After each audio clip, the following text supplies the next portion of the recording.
I am honored. And I am honored to be here.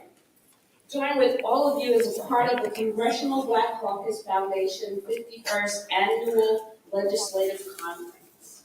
And so on behalf of SEIU, I'd like to thank the CBCF for asking us to partner with them to underline this critically important conversation. This panel discussion, Justice at Work, Black Workers as an Organizing Force, is a space where we're going to focus on elevating labor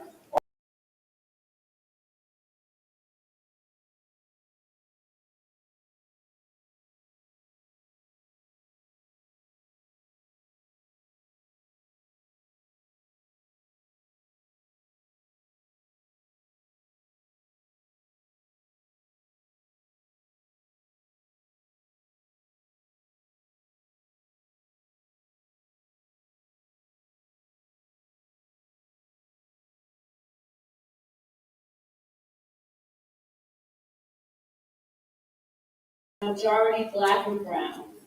These are workers who are the backbone of this country, who continue to show up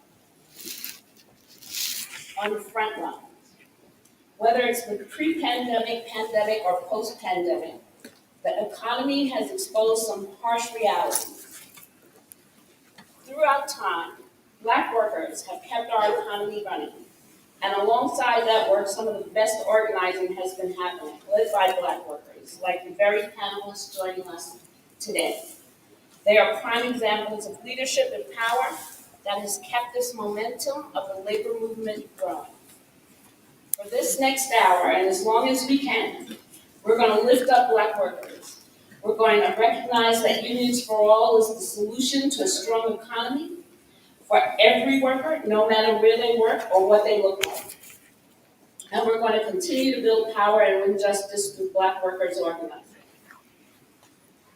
With that, I'd like to introduce these 5 strong, inspiring Black worker leaders who are some of the driving forces in the fight today for a voice on the job.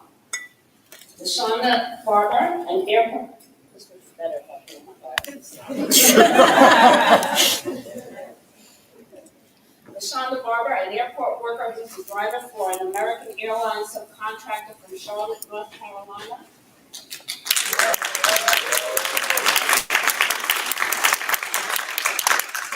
Jason Finch, a home care worker and leader who's fighting for her union from Oklahoma, Florida.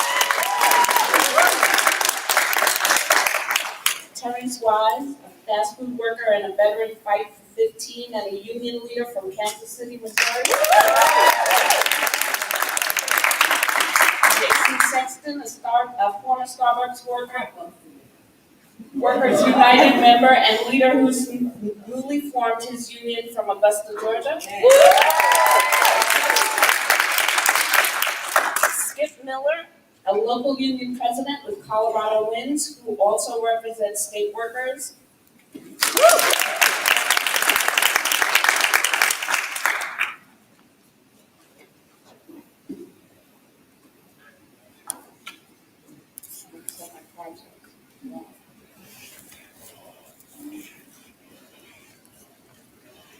And Secretary Marty Walsh. We're going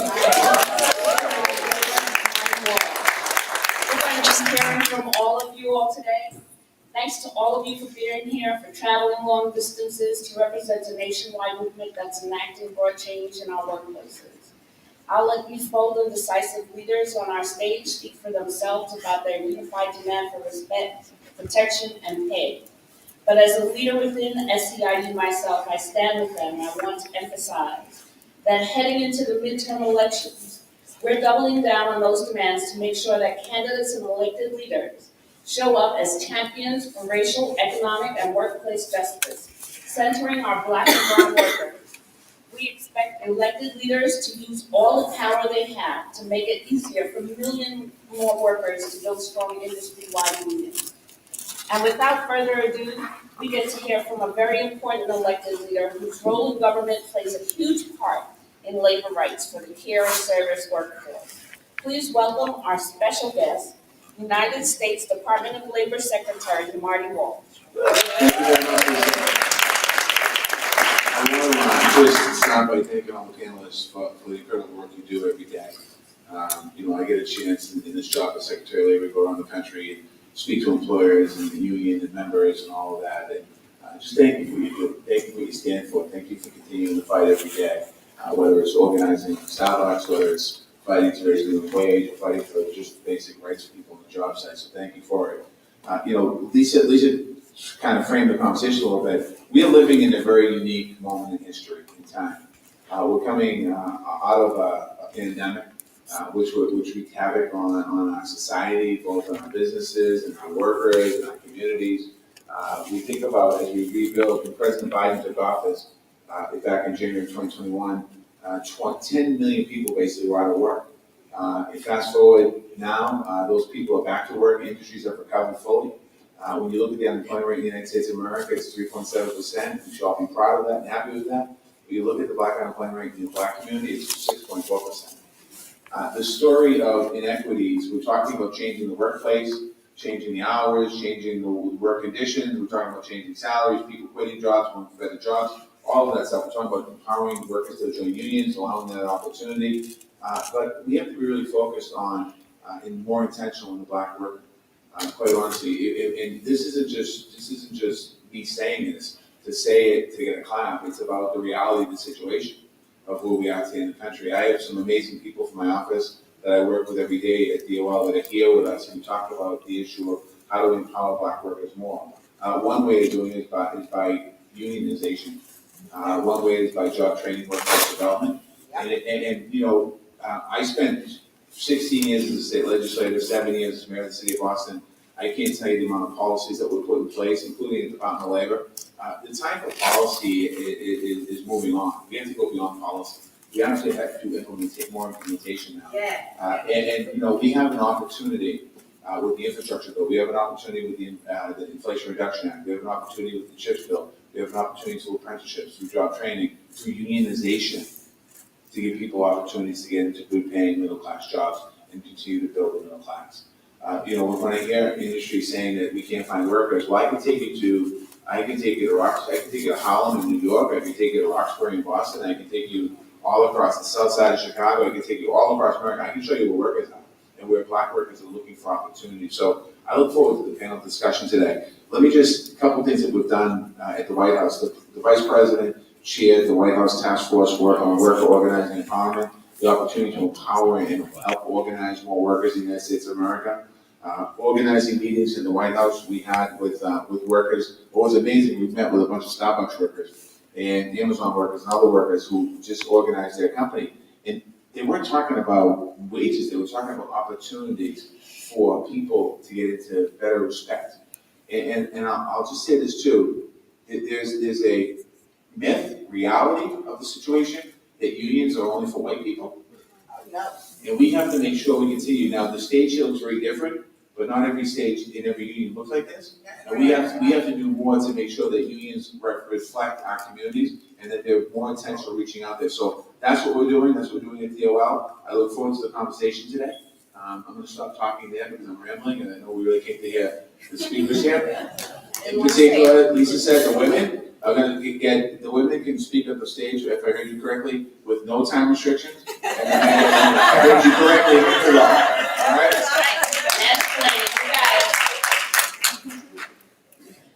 Thank you, Secretary Walsh. When we say the words union for all, we're demanding that every person, no matter their race, identity, and zip code, should have a voice on the job and in their democracy. That's an incredible leadership of Black, brown women across industries that inspires and lifts workers of all races. LaShonda, I'd like to start with you. You're a strong Black woman organizer who's been leading the charge in SEIU's Property Service Division. Would you tell us your story? Yes. Good afternoon, everyone. My name is LaShonda Barber. I am the sole provider for my mom, my son, and I help my daughter with my 15-month-old grandbaby. Growing up, my mom wasn't able to give us everything that we wanted. She was only able to put a roof over our head. So this is why I want more for my children. They see me work very hard at the airport, Charlotte Airport, to provide for them. I empty trash off American international flights. I usually work 70 hours a week. I work from 1 p.m. to 4 a.m. and I come in the next day and do it all over again. I'm so tired. I feel like a zombie most days. It's not easy. I take a lot of pain medicine, like Tylenol or ibuprofen, for my hands, shoulder, and back pain. 6 pills a day. And if I don't take these pills, it's not possible for me to do the work. I've been doing this for 3 years, popping all these pills a day. It doesn't make sense that I have to take all these pills just so I can go to work. American and other airlines make it very hard for airport workers like me to earn enough money to take care of our families. American contract Jetstream to clean the planes, and American does not pay for our insurance or other benefits. And I'm not alone. Many other airport workers are people of color. We are treated like peasants, as if we're not worth the time or money. Meanwhile, American Airlines continue to make more and more money each year. They make billions of dollars and receive billions more in COVID relief. In the last 2 years, my coworkers and I got a 50-cent raise, and it didn't do anything for us. That is why I've been organizing with my coworkers to win SEIU as our union.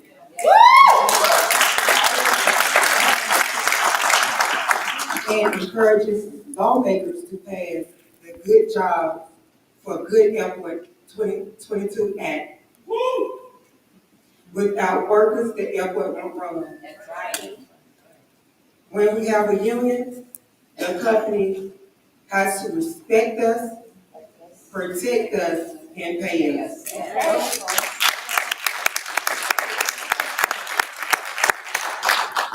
Black and brown workers keep our airports running in our community, in our rural community. We show up every day, rain or shine, to help our communities get off the ground. And we're fed up with being treated like we're disposable. We know how important we are to ensure our economy stays running. It's time for our elected leaders to show us how essential we are by investing in good jobs that let us live our lives with dignity and support our demand for a union for all.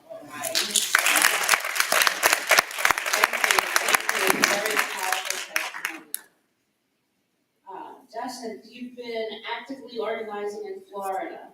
We know that Black women in home care need to be prioritized and uplifted in the workforce in a just, equitable way. Tell us about your inspiration to keep fighting for a voice on the job, better pay and benefits. Good day all. My name is Jacinth Finch. I am from the beautiful island of St. Kitts and Nevis, but I have been living in Florida for the past 13 years, where I have been a health worker for the past 10.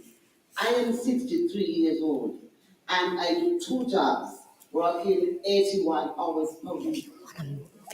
I love my job, and I do it with passion. I do all over again if I have to. Okay with that. But I have one problem. While taking care of these people in their homes, I have 2 bad knees, which I've been working with for years and need to be taken care of. But because I don't have no sick pay. I don't have anything that if I take sick time and pay and get the surgery on my knees, who will pay my rent? Who will pay my car notes? I don't have anybody to pay those things, and we don't have these in our working. My two jobs, one pays taxes, the other one does not pay social security, now doesn't pay taxes. So every year I owe taxes. I have to pay that taxes. And it's very, very hard doing these jobs, taking care of families in their home, and I can't even take care of myself. I would love to do better, but I can't because I don't have the resources. And so today I am asking that we deserve better. We deserve better pay, we deserve respect, and we need more money. All we're asking for is for livable wages. We're just asking that you respect us, you pay us. We do our jobs and we want pay. I should not be working as hard at 63, I should be cutting down, but now I'm stepping up. So I'm asking that those in government and those in authority just do something to help us. We are seeking better. Yes. Thank you.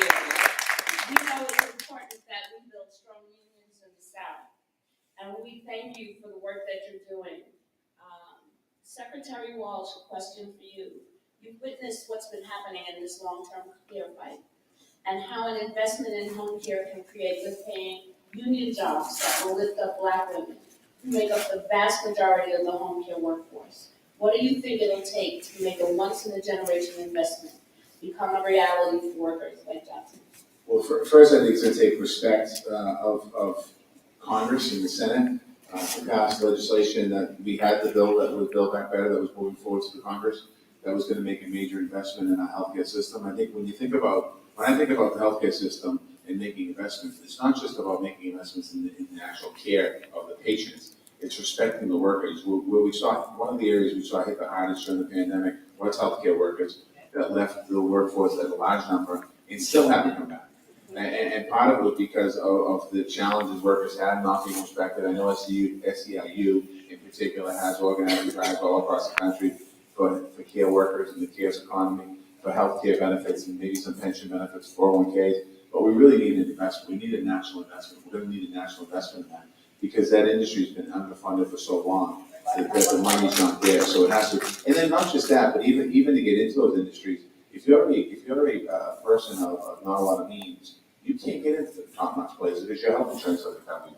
So you get put into a facility that has people doing their best to care for you, but those facilities are run down. So there has to be a whole overhaul of the healthcare system that has to happen when it comes to home health and healthcare.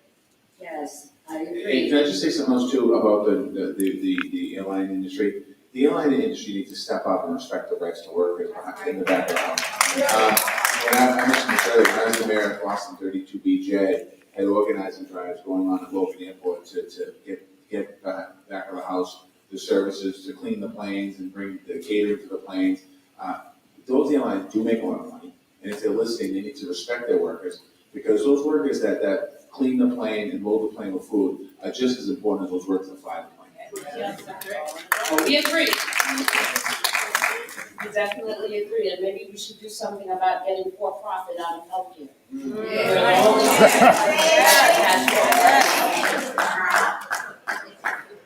Workers from coast to coast are organizing to rewrite the rules that have produced big corporations like McDonald's and failed to uplift working families. We've seen what collective power really means, what it really looks like when Black and Latina fast food workers throughout California united together and won a seat at the table with AB 257. Terrence. Fight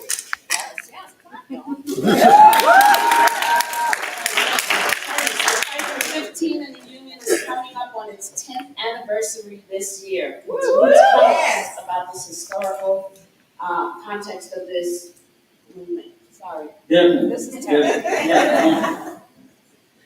Before I get into the historical context of the 5 to 15 of the union, I wanna talk about these two women right here.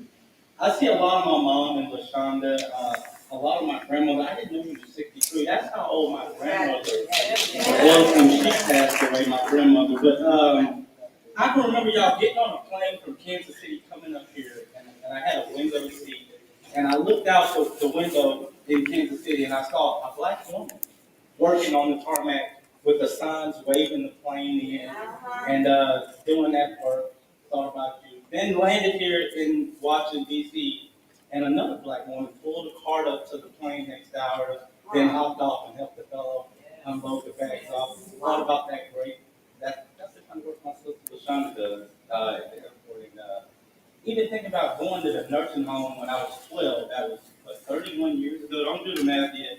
And going into the nursing home to see my grandmother her last days, and remember a woman just like you just said, coming to me, she was like, because I was scared to go to the bed, she was like, come on over, sweetie, she can hear you, she can feel your presence, and I went over and held her hand, and I can remember her working in home health care and having a cane, walking around while she was helping my grandmother in her last days.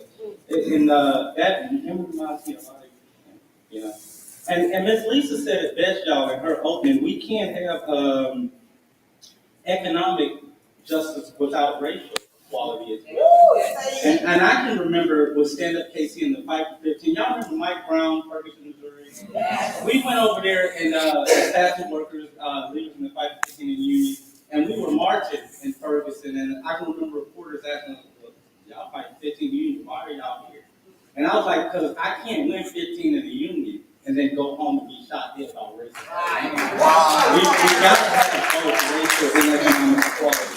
Because true freedom and fullness of equality for black people in America is tied up directly to the labor movement. It truly is. We can't win racial equality without economic justice. And economic justice, we need the kind of collective power on our jobs, in our economy, and in our government that only unions can organize. You agree? Yes. All right. My name is Terrence Wise, and I'm a fast food worker. Been fast food worker for the past 2 decades from Kansas City, Missouri. Me and my fiance raised 3 girls. Well, we're almost done. I got 2 girls in college. One's a senior. Somebody pray for me.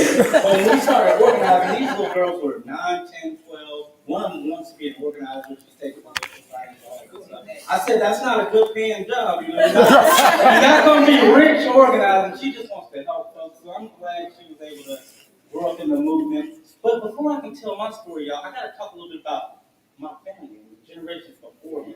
Now, my mom was a fast food worker for 30 years, so I'm the second generation fast food worker. And I can remember her dropping out in the 7th grade to help my grandmother in the field in South Carolina. That's where I'm from, Columbia, South Carolina. And dropping out and helping her mother in the fields. Then I can remember my grandmother, my mom's mom, leaving. My mom left in 7th grade. I dropped out my senior year to join fast food. But my grandmother left in 3rd grade. I don't even know how this was legal back then. To work in the fields helping her mother share property in South Carolina. And then think about my grandmother's grandmother, Sally Inez, being a sharecropper, and my grandmother helping her in the field. And then my great-great-grandmother coming from the Wise Plantation in Augusta, Georgia. That's where my last name comes from, Wise. So to see all the generations of my family, sharecropper, working in the field, my mom a fast food worker, I'm a fast food worker. Black Americans have always worked hard. What we lack is compensation, collective bargaining, respect in the workplace, the ability to get out of generational poverty. And that's the vehicle that the labor movement has brought into my life and brought into us. I can remember people looking at SEIU like, y'all were crazy. Organizing fast food workers, putting resources into organizing some of the lowest, least respected workers in this country. And I even heard one of my comrades, Janet, talking on the way over here like, man, we've been fighting for 10 years. We win and we've seen wages increase, but we got to get some of this signed into law. We got to get some of this permanent. We got to win these unions and we got to get contracts. Because I can tell you, I make, $18 an hour at McDonald's this year, but starting the movement, I was making $7.47 10 years ago. So, but it's crazy because I can make 18 at McDonald's, but my fiance, a home health care worker, is making 15 at a nursing home. So we're seeing increases in wages, but we still ain't there yet. And it's going to be a long fight. We got to keep fighting. We're not going to win from us sitting in this room fighting. We got to continue to push the narrative. We got to continue to fight and organize, and y'all, it ain't easy. This shit is hard. And we knew it was gonna be hard coming into the fight, but we gotta keep going. We gotta keep backing low-wage workers, and we got it covered across the board up here. Airport, Starbucks, healthcare, fast food. So we got the people in place, and we know, no disrespect to our elected leaders, it's not on them, it's on us. Because they only go which way we push it. If we don't push 15, if we don't push the union, they don't follow us. So if we don't go back and organize our co-workers, go on strike and take action, what are they gonna stand up for? So we'll keep doing us. Thank you for helping us, and we gonna win. Thank you. But we're not letting you off the hook. Our elected leaders, you are definitely not off the hook. So, Secretary Walsh, greedy CEOs and corporations attempt to use racism and fear to divide working people and increase their own profits and power. For years, they've driven down wages, weakened unions, and held back entire Black communities. What power can elected leaders use to challenge this kind of corporate power that makes it harder for workers like Terrence to organize? We'd also like to hear from you specifically about AB 257. The first thing I'd say is, to Terrence, is that you get, not just push collective power, but you have members run for office. I'm a member of Labor's Local 223. I was a construction worker when I ran for office the first time. I'm still a proud member. So having elected leaders as well that work in the field, in fast food, in the airport, in organizing is really important, because sometimes you have to educate members, whatever branch of government it is, about what that's all about. I think you also have, we have a unique moment at this moment in time. We have a president that talks about working people, who talks about collective bargaining, he talks about union rights, he talks about building the economy from the middle class, the bottom up of the middle class out. We've never heard that type of language before, really, on a daily basis. And in the legislation that's been passed, when I say legislation, when all these investments that have been passed, there's worker rights in every single bill that's passed. There's collective bargaining recommendations, there is prevailing wage, which is a floor set. There's a lot of opportunities. So I think that this moment in time is a moment in time for us to take advantage of as workers. And the thing is, what Terrence, what you said, Terrence, was about it's our responsibility. You're absolutely right. It is workers' responsibility. And when you think about companies making money, companies this year, probably for the first time in a long time, are realizing, wait a second, they're paying their employees more money, 5.5% year over year this year. In the hospitality industry, it's up 11%.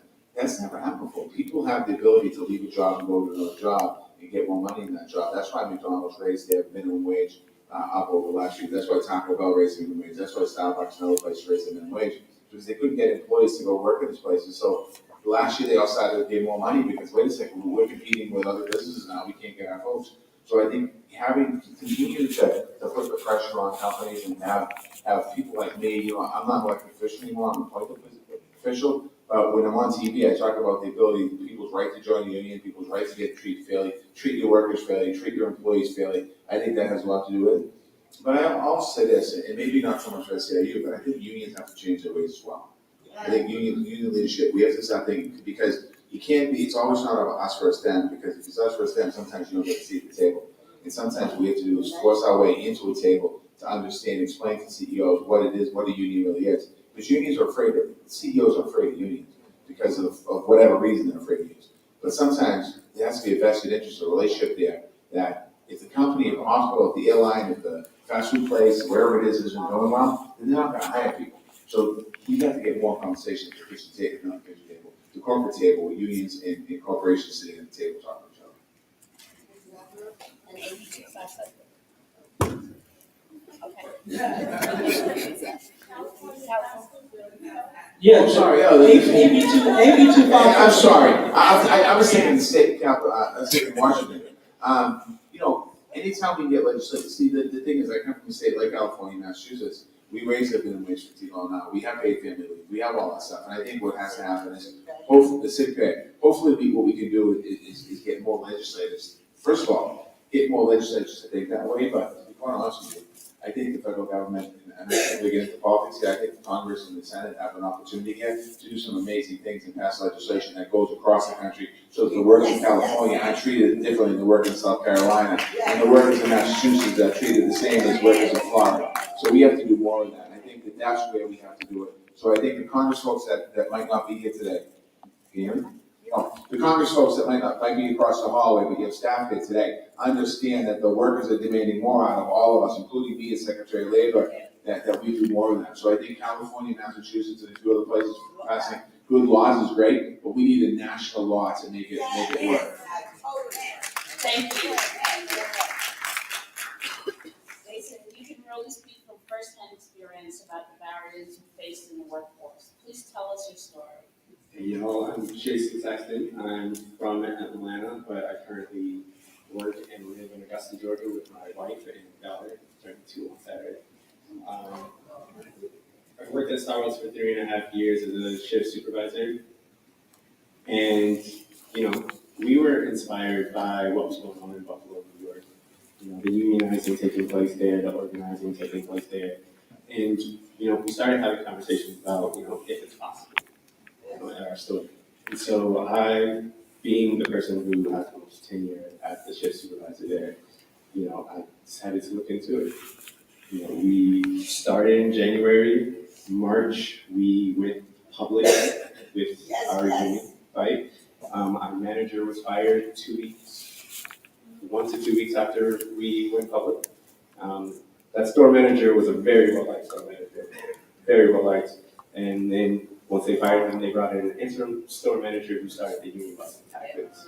They had the one-on-one conversations with us to, try and tell us, what would happen once we unionized, that we'd be a store onto ourselves. We'd be by ourselves. We would be able to borrow product, borrow partners, and partners is what Starbucks calls their employees, whether you're at corporate or at the retail level, to just try and make it seem as though we're all in this fight together.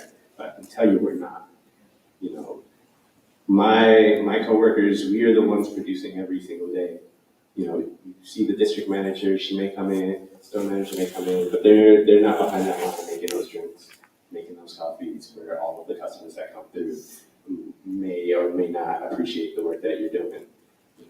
So we took that fight on. April, we had our vote. We won 26-5.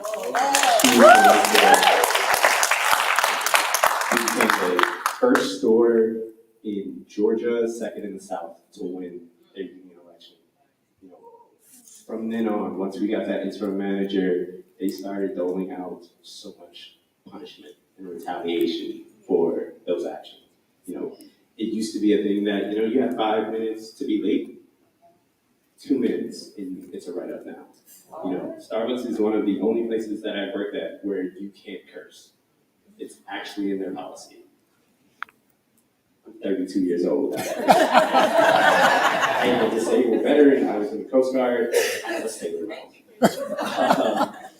But you can get fired for that. You can get fired for organizing. I was fired because we did a March on the Bus back in June or July. And in August 15th, I got fired for that.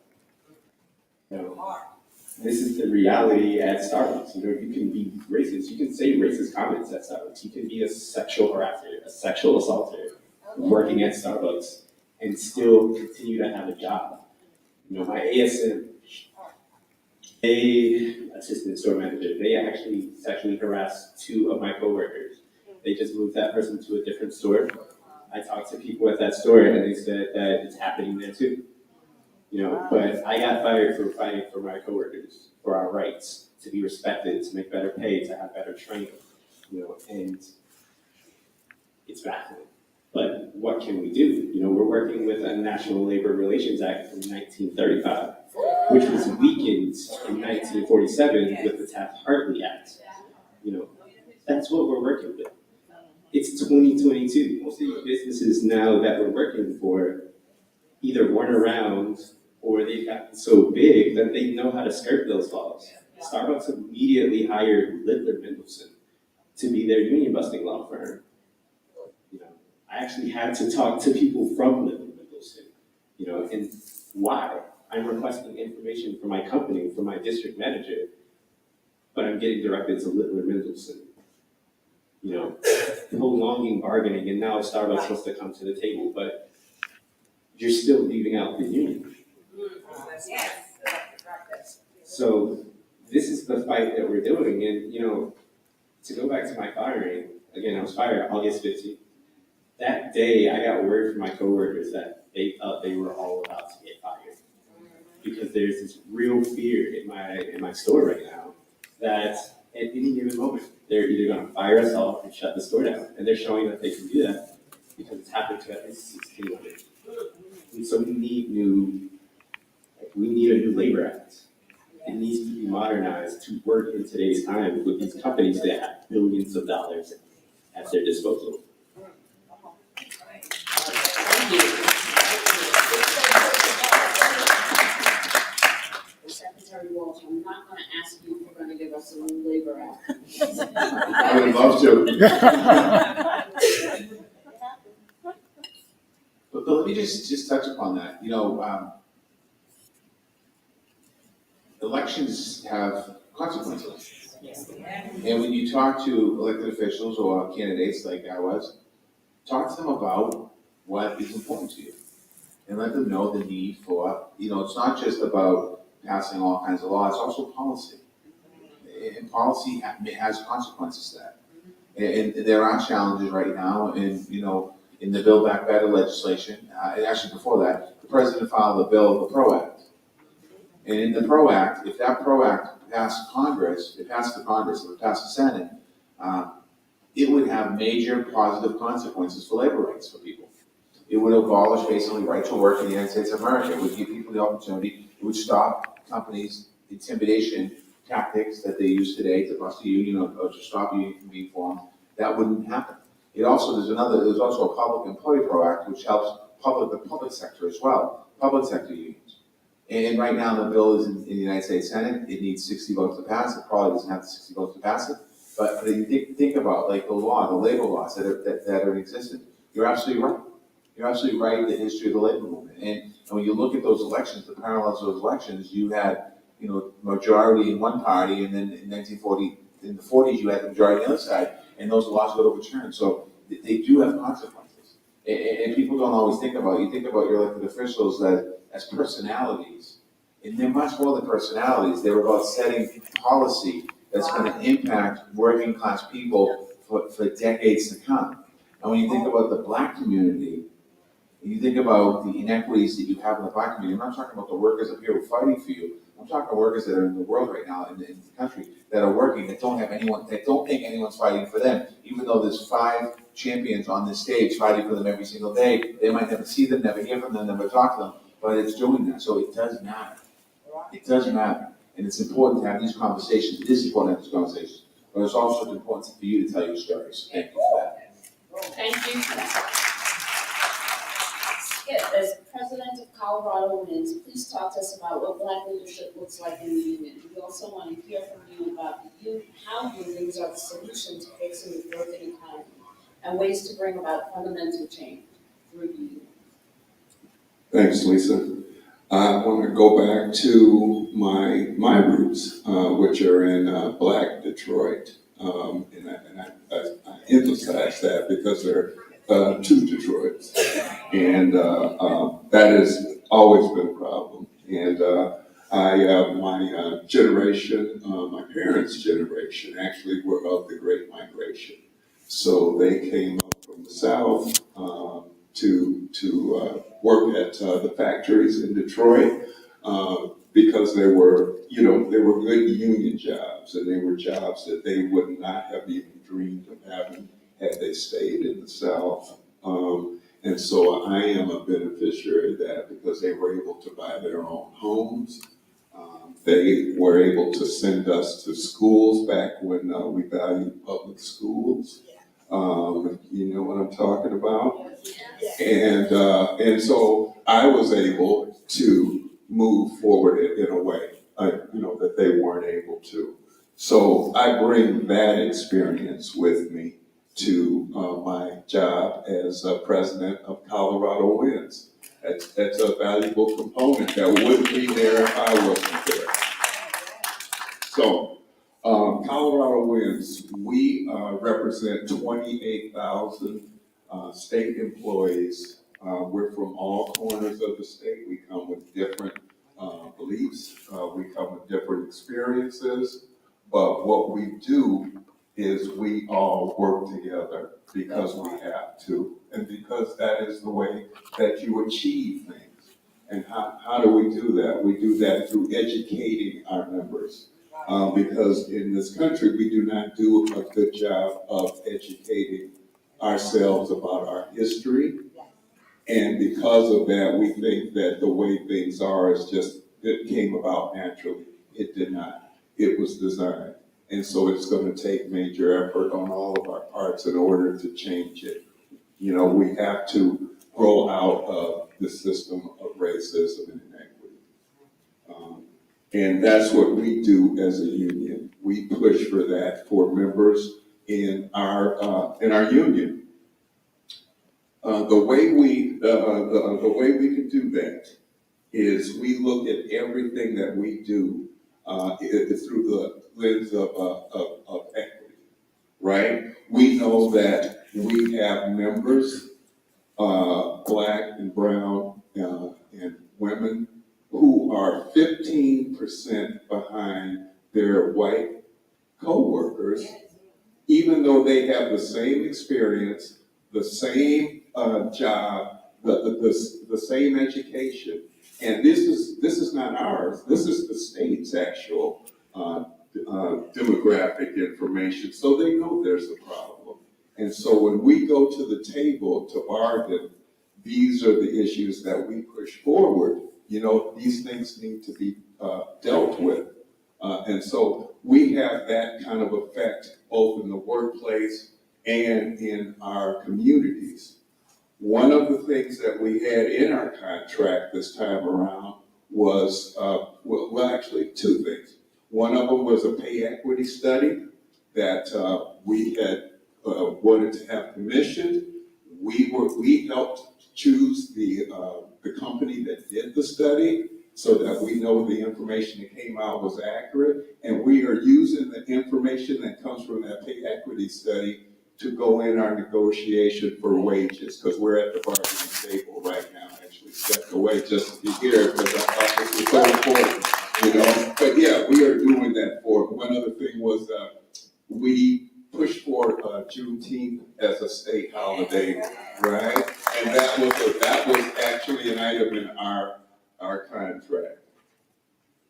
So we know what value we bring as Black leaders.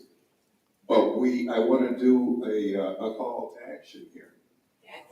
So these victories are possible because we use our collective power as a union to demand racial and economic justice. The two things, as other panelists said, are inseparable. That's why we need unions for all. Every worker, no matter where they live, and what they look like, or who signs their paycheck, should have the ability to form and join a union. That's fundamental. Woo!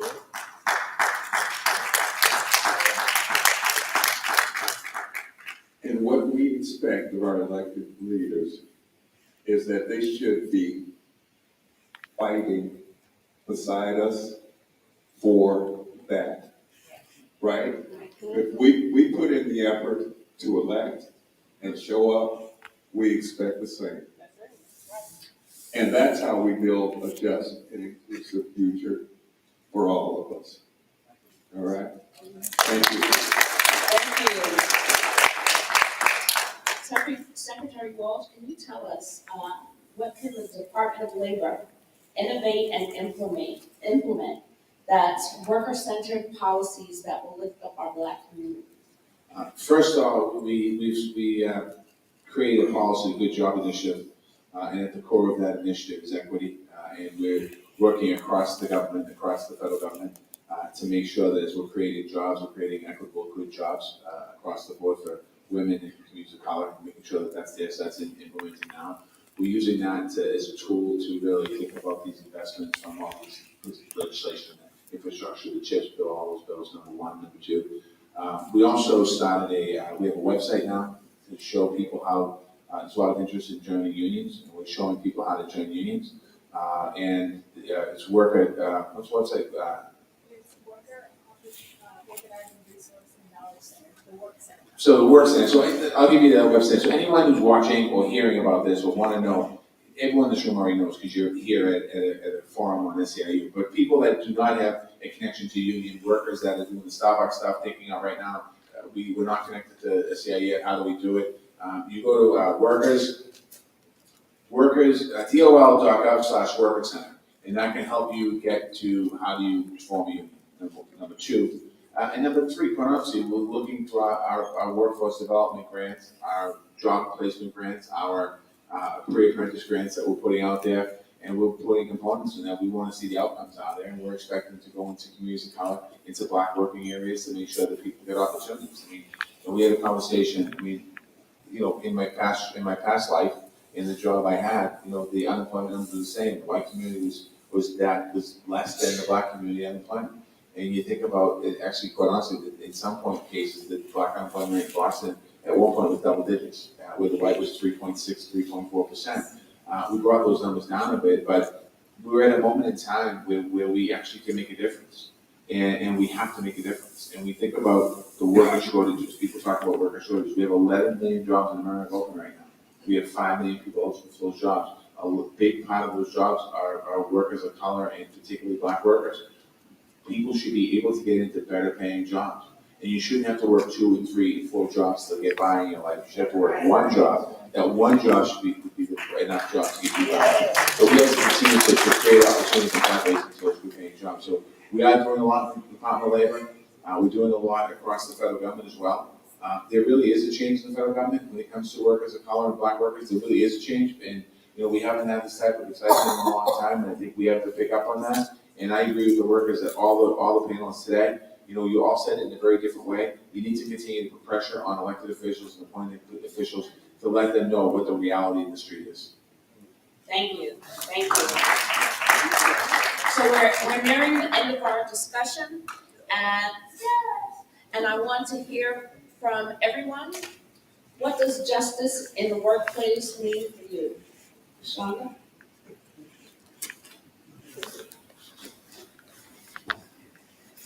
Okay, I actually was going around my company asking what it means to them. And one of the main things they said, the culture, how the culture needs to change. And the culture is the staff and the department. Instead of the company only giving out giving certain department raises, they give everybody raises. That's one of the main things. They nitpick who they want to help, like who's better than the other person. That's the main thing. Dealing with the culture, like for instance. Okay, so we fighting to get a union right now, and now another union that came in, which is the Walsh union, came in trying to stop SEIU from coming. So our company trying to give only certain people raises, which is supervisors and leads. Instead of giving everybody, they give them because that's who they losing more of, like more people quit in that area, even though drivers, it was just 6 of us, 3 on down. But they don't see that, even though we are one of the highest scale jobs, but they don't care. They just pick what they want. So culture-wise, is really is a big step up. We fix that, then they can oversee other things that's going on in the company. So that's what I say justice will be, fixing the culture. Well, thank you. There is nothing better for a culture shift than a employee. Straight from Boston, right out. Yeah. Jocelyn? For me, justice and equality means treat the workers who are there all night looking after these sick people like we treat the people in the offices who just pass the work on to us, who have to stay up all night while they're in their bed sleeping and they're taking 15 days cruising while we can't do one bus. we all want justice for all around the table. Yeah, I shout out a few things. It's almost an insult, y'all, that the federal minimum wage is still $7.20. We need $15 an hour as a minimum. We need to pass the PRO Act, and make it easier for workers to join unions. And we need, federal lawmakers to get creative, like AB 257. We talk about action. I was out in California, was arrested with workers fighting for AB 257. Been arrested in California, Chicago, New York. That's action. Being out there and doing it. And unions for all is simply going to be game changing in the workplace. Yeah. That's where we spend the majority of our life. That's what we need democracy at. That's what we got to organize, build power in the workplace. Thank you. Thank you. So I would just piggyback off of what everybody else has said. It's very important for workers to feel as though they're respected in the workplace. But for me, personally, it's hard for me to visualize what justice in the workplace would mean or would look like at Starbucks right now. Because it's union busting tactics are so pervasive. I mean, you have a store in Henderson, South Carolina, where the workers were all suspended. Some of them were fired because the store manager said that she was assaulted and kidnapped because they did a march on the boss protest. I don't know. Beyond that, I am a black man in this country. I don't see a lot of justice. I see a lot of injustices. I see very small wins on the justice front. So for me, ultimately, it's getting those laws in place, and it's getting the power away from the corporations, away from the billionaires and the almost trillionaires, and putting it back in the workers' hands. Because the workers, without them, this country is nothing. Nothing. This country would not run. It would not function as it currently does somewhere without the workers. When we finally realize that, we need the workers and they need to be able to live up to what it states in the Bill of Rights, life, liberty, pursuit, happiness. I work with a lot of 16, 17, 8-year-olds. They don't want to work for the rest of their lives. They don't want to do 30 hours a week, just to make enough food to barely make enough money to just barely put enough food on the table, or have to choose between food and gas so they can get to their job and then get back home. Justice would be fixing all of these issues. Thank you. Thank you. When I first came to state employment, I had gotten laid off from a previous job, and I took a step back, both in position and salary, and I figured, well, I'd get in on the ground floor. There's a lot of opportunity with the state, a lot of jobs. It's been going on 20 years. I am still in that same position. Now, in that time period, I have trained people who have gone on. Yeah, and just in the last 2 years, I finally got a supervisor who asked me, why are you in this position? You should be doing this too. And I hadn't changed. The work I was doing hadn't changed. What changed was there was finally somebody there that actually recognized what I was capable of. And justice to me is that people coming into state employment have that opportunity to be recognized and to be able to contribute, because we've always been like that.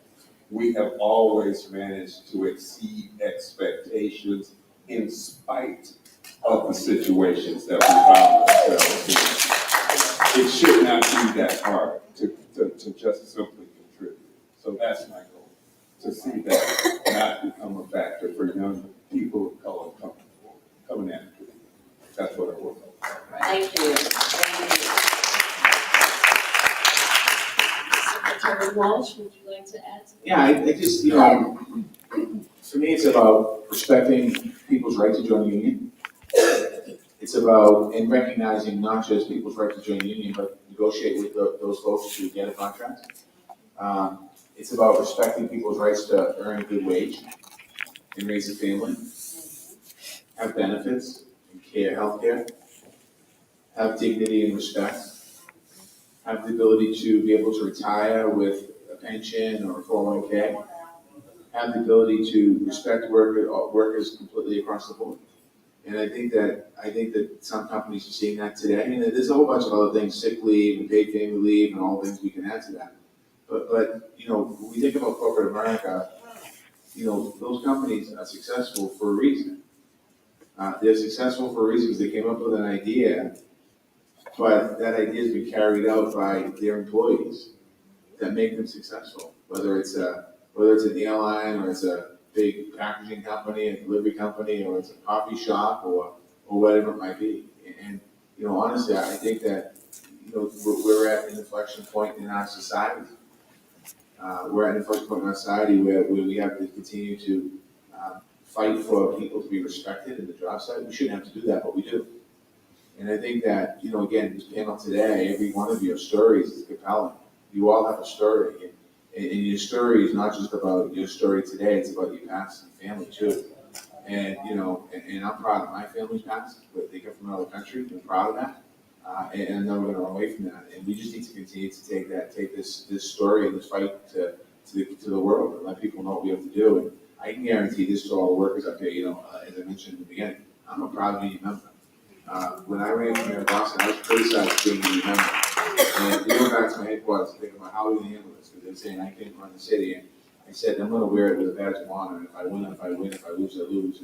And I'm also, proud to say that I fight for working people every day. The folks in the second row right here, on this side, all those women in the second row, and the one gentleman there, they fight for you every single day. And they continue to fight every day.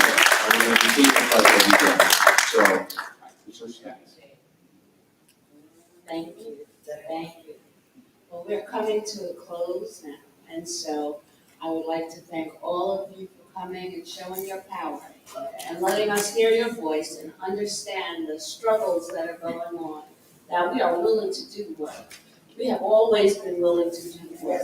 We have always done work, but that we need the elected officials and the Department of Labor and those forces that have impact on the systems that are keeping the struggle so difficult, so hard, that they look at what they can do in those places. We'll continue to elect people who will stand on our side. We know what the struggle is, but we need you to do your part. So thank you all very much for coming, for listening, and thank you all for coming in your power. Appreciate you.